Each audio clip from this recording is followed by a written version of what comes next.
வணக்கம். செல்வகுமாரின் இறுதிக்கட்ட தென்மேற்கு பருவமழை குறித்த ஆய்வறிக்கை செப்டம்பர் 10 முதல் அக்டோபர் 15 வரை 3 நிகழ்வுகளால் இறுதிக்கட்ட தென்மேற்கு பருவமழை தென் மாநிலங்களிலே தீவிரமடைய போகிறது. குறிப்பாக ஆந்திர பிரதேசம், தெலுங்கானா, கர்நாடகா, கோவா, மகாராஷ்டிரா, கேரளா மற்றும் தமிழ்நாட்டிலே வளிமண்டல சுழற்சி காரணமாக, வெப்பசலனம் காரணமாக தென்மேற்கு பருவமழை தீவிர மழை பொழிவு என்பதை உறுதிப்படுத்துகிறேன். நேற்றைக்கு பார்த்தீங்கன்னா அரியலூர் மாவட்டம் சுத்தமல்லி அணை 21 மில்லிமீட்டர், மேலும் அரியலூர் தாலுக்கா அலுவலகத்திலேயும் மழை. சென்னையிலும் அதிகபட்சமாக 16 மில்லிமீட்டர், தருமபுரியில் அதிகபட்சமாக பாப்பிரெட்டிப்பட்டி 13 மில்லிமீட்டர், ஈரோட்டில் அதிகபட்சமாக ஈரோட்டில் 35 மில்லிமீட்டர், பெருந்துறை 17 மில்லிமீட்டர், அம்மாம்பேட்டை மற்றும் கொடுமுடி, மொடக்குறிச்சி, வரட்டுப்பள்ளம், பவானி, குண்டேரி பள்ளம் மழை. கன்னியாகுமரி மாவட்டத்தில் பாலமூர் மற்றும் மாம்பழத்துறையார் மழை. கிருஷ்ணகிரி மாவட்டம் ராயக்கோட்டை 20 மில்லிமீட்டர், கேஆர்பி அணை 15 மில்லிமீட்டர், மேலும் கிருஷ்ணகிரி, பரூர், நெடுங்கல், தேன்கனிக்கோட்டை, தலி, ஒசூர், கிளவரப்பள்ளி அணை, அஞ்சட்டி போலீஸ் ஸ்டேஷன், ஜம்முகுண்டப்பட்டி மழை. அடுத்தபடியாக நாமக்கல் மாவட்டம் நாமக்கல்ல 32 millimetre, Mohanur 13 millimetre, Tiruchengode 12, Paramathi Vellore 12, Namakkal collectorate 11, மேலும் சேந்தமங்கலம், குமாரபாளையம் மழை. அடுத்தபடியாக ராமநாதபுரம் மாவட்டம் முதுகுளத்தூர் 28 மில்லிமீட்டர், திருவாடானை, தொண்டியும் மழை. சேலம் மாவட்டம் ஆனைமடுவு அணை 23 மில்லிமீட்டர், கரியக்கோவில் அணை 14 மில்லிமீட்டர் மற்றும் ஏற்காடு, டேனிஷ்பேட்டை, எடப்பாடி, ஓமலூர் மழை. தென்காசி மாவட்டம் குண்டார் அணைக்கட்டு பகுதி மழை. நீலகிரி மாவட்டம் Devala 36 millimetre, upper Gudalur 34 millimetre, கிரேன் மேற்கோட் 33, கூடலூர் பசார் 32, உட்பிரேயர் எஸ்டேட் 30, மேலும் ஹரிசன் மலையாளம் செருமுள்ளி 29, பார்பட் 24, மேலும் அவலாஞ்சி 19, பந்தலூர் 18, நடுவட்டம் 17 மில்லிமீட்டர். அடுத்தபடியாக தேனி மாவட்டம் பெரியாறு, தேக்கடி, உத்தமபாளையம், கூடலூர், சண்முகாநதி மழை. திருச்சிராப்பள்ளி மாவட்டம் தாத்தையங்கார்பேட்டை மழை. அடுத்தபடியாக இன்னும் நிறைய இடங்கள் மழைப்பொழிவு கிடைக்கப்பெறவில்லை. ஓகே, அடுத்தபடியாக வரக்கூடிய இறுதிக்கட்ட தென்மேற்கு பருவமழை எப்படி இருக்கும் என்பதை பார்ப்போம். 10ஆம் தேதிக்கு பிறகு, அதாவது 8ஆம் தேதியிலிருந்து வளிமண்டல சுழற்சி காரணமா தமிழ்நாட்டிலே மழைப்பொழிவு ஆங்காங்கே தொடங்கும். 7ஆம் தேதி வரை மழை இருக்கும், ஒதுக்குதல் கூடுதலாக இருக்கும், பெய்யும் இடத்தில் வலுத்த மழை இருக்கும், காற்று பகுதியை தவிர்த்து பிற பகுதிகளில் ஆங்காங்கே. நேற்றைக்கு கூட மயிலாடுதுறை, நாகப்பட்டினம் மாவட்ட வடக்கு பகுதி, காரைக்கால், திருவாரூர் மாவட்ட வடக்கு பகுதியிலையும் மழை இருந்தது. அதே போல அதாவது வேளாங்கண்ணி பகுதிக்கும், திருத்துறைப்பூண்டி, திருக்குவளை இந்த பகுதிக்கும் மழை இருந்தது. திருவாரூர் அப்படியே வடக்கே வரைக்கும். இப்படி ஆங்காங்கே கிருஷ்ணகிரி, தருமபுரி எல்லாம் மழை. ஈரோடு மாவட்டத்தில் மழை ஆங்காங்கே அறிவித்திருந்தேன்.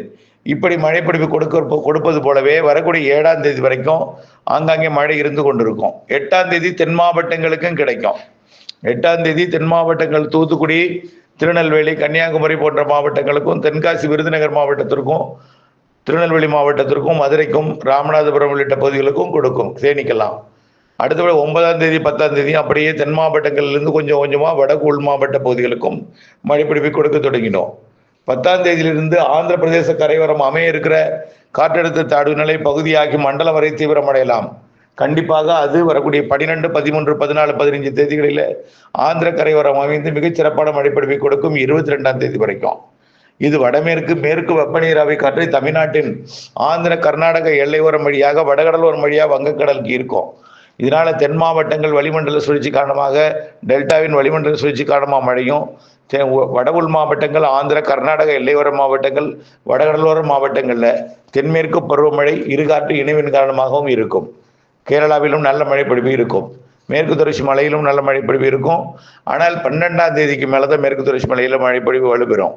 அது வரைக்கும் வெப்பச்சலன இடிமழைப்பொழிவு போல கொடுத்து கொண்டிருக்கும். 8ஆம் தேதியிலிருந்து கொஞ்சம் கொஞ்சமாக பரப்பில் அதிகரிக்கும். அடுத்தபடியாக அதாவது முதல் நிகழ்வு 12லிருந்து 22ஆம் தேதி வரை, அதற்கு அடுத்த நிகழ்வு 23லிருந்து 30ஆம் தேதி வரை, அடுத்த 7 நாளில் அதுவும் ஒரு வலிமையான நிகழ்வு. அந்த நிகழ்வு ஆந்திர பிரதேசத்தின் மத்திய பகுதி வழியாக கடக்கும். அதாவது வரக்கூடிய 12லிருந்து 22ஆம் தேதி நிகழ்வு விசாகப்பட்டினம் மற்றும் மசூலிப்பட்டினம் இடைப்பட்ட பகுதி வழியாக கடக்கும். அடுத்ததாக வரக்கூடிய 22லிருந்து 30ஆம் தேதி நிகழ்வு மசூலிப்பட்டினத்துக்கு அருகிலேயே அது கடந்து தெலுங்கானா வழியாக உள்ளே போகும். அதுவும் மகாராஷ்டிராவிற்கு போகும்.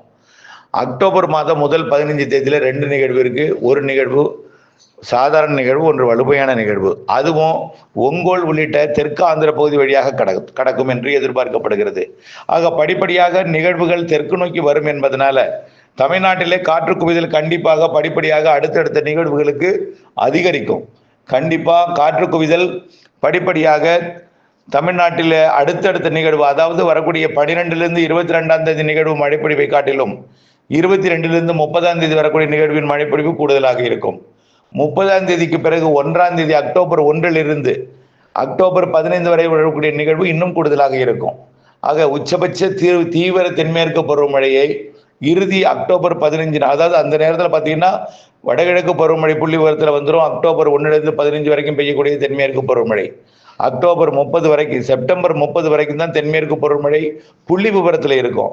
ஆனால் தென்மேற்கு பருவமழை அக்டோபர் 15 வரைக்கும் தொடர்ந்தாலும் அந்த 15 நாள் மழை வடகிழக்கு பருவமழை பொழிவில் வந்துவிடும். ஆகவே தென்மேற்கு பருவமழை அக்டோபர் 15 வரை தொடரும். ஆனால் தென்மேற்கு பருவமழை கணக்கில் எடுத்துக்கொள்ளக்கூடிய புள்ளி விவரம் செப்டம்பர் 30 நிறைவடைந்துவிடும். ஆனால் அக்டோபர் 1லிருந்து 15 வரை நல்ல மழைப்பொழிவு கிடைக்கும். ஆகவே அதுதான் மிகச் சிறப்பான இருக்கும். அந்த மழைப்பொழிவையும் இதில் இணைத்து பார்த்தால் மிக அதிகமாக இருக்கும். தென்மேற்கு பருவமழை தென் மாநிலங்களில் சராசரிக்கு அதிகமாக இருக்கும். ஆனால் வரக்கூடிய செப்டம்பர் 30 வரை கொடுக்கக்கூடிய மழையே நல்ல மழைப்பொழிவை கொடுக்கும். அக்டோபர் முதல் 15 தேதி மிகச்சிறப்பான மழைப்பொழிவாக தமிழ்நாடு உள்ளிட்ட தென் மாநிலங்களுக்கு இருக்கும்.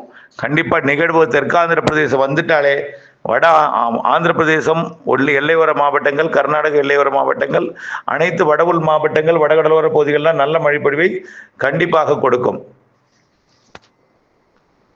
ஆக இறுதிக்கட்ட தென்மேற்கு பருவமழை அக்டோபர் 15 தேதி நல்ல தீவிரமாக இருக்கும். ஆக 3 நிகழ்வுகள், முதல் நிகழ்வை விட 2வது நிகழ்வு தீவிரம் அதிகம், 2வது நிகழ்வை விட 3வது நிகழ்வு தீவிரம் அதிகம். ஆனால் அக்டோபரில் 2 நிகழ்வு இருக்கு தென்மேற்கு பருவமழை இறுதி கட்டத்தில். ஒன்று வலுவான நிகழ்வு, ஒன்று சாதாரண நிகழ்வு. மொத்தம் இன்னும் 4 நிகழ்வுகள் இருக்கு. இன்றைக்கு இருக்கிற நிகழ்வு சேர்த்தா 5. அதாவது இன்றைக்கு இருக்கிற நிகழ்வு தீவிரமடைந்து தீவிர தாழ்வாகி அது ஆந்திர பிரதேசம் வடக்கு வழியாக, தெலுங்கானா வடக்கு வழியாக, மகாராஷ்டிரா வழியாக போகும்போது குஜராத் போகுது. அதாவது சூரத் வழியா அகமதாபாத் மற்றும் துவாரகா வழியாக கராச்சி வரைக்கும் போகும்போது 8ஆம் தேதி. ஆகவே பாகிஸ்தான் தெற்கு பகுதி கடலோரம் வரைக்கும் போகுது. ஆகவே இதற்கு அப்புறம் தான் 4 நிகழ்வு, 3 வலுவான நிகழ்வு, 2 சாதாரண நிகழ்வு அதுக்கப்புறம் என்பதை தெரியப்படுத்த விரும்புகிறேன். ஆக இறுதிக்கட்ட தென்மேற்கு பருவமழை கண்டிப்பாக தீவிரமா இருக்கும். எதிர்பார்க்கவே மாட்டீங்க. இப்ப நேற்றைக்கு மழை பெய்ததை நீங்க எதிர்பார்த்துருக்கீங்களா? மயிலாடுதுறை மாவட்டத்திலையும் திருவாரூர் வடக்கு பகுதியில், நாகப்பட்டினம் காரைக்கால் பகுதியில், திருக்கோளைக்கு வடக்கே திடீரென்று ஒரு மழை. ஆனால் அதே மழை பல இடங்களை ஒதுக்கி இருக்குது. அது இப்படித்தான் பெய்யும். காற்று இருகாற்று இணைவு, அதாவது நம்ம சரியா சொல்ல போனா காற்றோட வேகம், திசை மாறுபாடு தொடர்ந்து நடைபெற்று கொண்டிருக்கு. காரணம் என்னன்னா, நிகழ்வு வங்கக்கடல்ல உருவாவதும் வருவதும் கடப்பதும் வருவதும் உருவாவதும் கடப்பதும் என்று மாறி மாறி இருக்கிறதுனால ஒரு நாள் போல் இன்னொரு நாள் காற்றோட வேகம் இருக்காது. நிகழ்வே தொடர்ந்து இல்லைன்னா ஒரே மாதிரியா வெப்பச்சலன இடிமழை இருக்கும். நிகழ்வு அடுத்தடுத்து வந்துச்சுன்னா நிகழ்வு அது தீவிரமடையும் பொழுது காற்று வேகம் அதிகரிக்கும், கடக்கும் போது காற்றோட வேகம் குறையும், அப்புறம் வெப்பச்சலன மழை கிடைக்கும். இதெல்லாம் மாறி மாறி மாறி மாறி அமைந்து கொண்டே இருக்கும். ஆகவே ஒதுக்குதல் இருக்கும். 10ஆம் தேதி வரை ஒதுக்குதல் இருக்கும். 10ஆம் தேதிக்கு பிறகும் ஒதுக்குதல் இருக்கும். ஒதுக்குதல் பரப்பு குறையும். மாலை இரவு மழை தான் தமிழ்நாட்டுக்கு. சில நாட்கள்ல அதிகாலை இருக்கலாம், சில நாட்கள் மதியமும் இருக்கலாம். பெரும்பாலும் மாலை இரவு மழை பொழிவு தான் வடகிழக்கு பருவமழை தொடங்கும் வரைக்கும். சில நாட்கள் 1 மணி நேரம், அரை மணி நேரம் பெய்யும். சில நாட்கள் 2 மணி நேரம் கூட இருக்கலாம். சில இடங்கள்ல குறைந்தபட்சம் 1/4 மணி நேரம், அரை மணி நேரமாவது மழை பெய்ய சாதகம் இருக்கு. பெரும்பாலான நாட்கள் சொல்ல, எல்லா நாளும் சொல்லல, பெரும்பாலான நாட்கள் செப்டம்பர் பின்னரை பகுதி, அக்டோபர் முன்னரை பகுதி என்பதை நீங்கள் அறிய வேண்டும். இணைந்தே இருங்கள் அப்டேட்ஸுடன். நன்றி.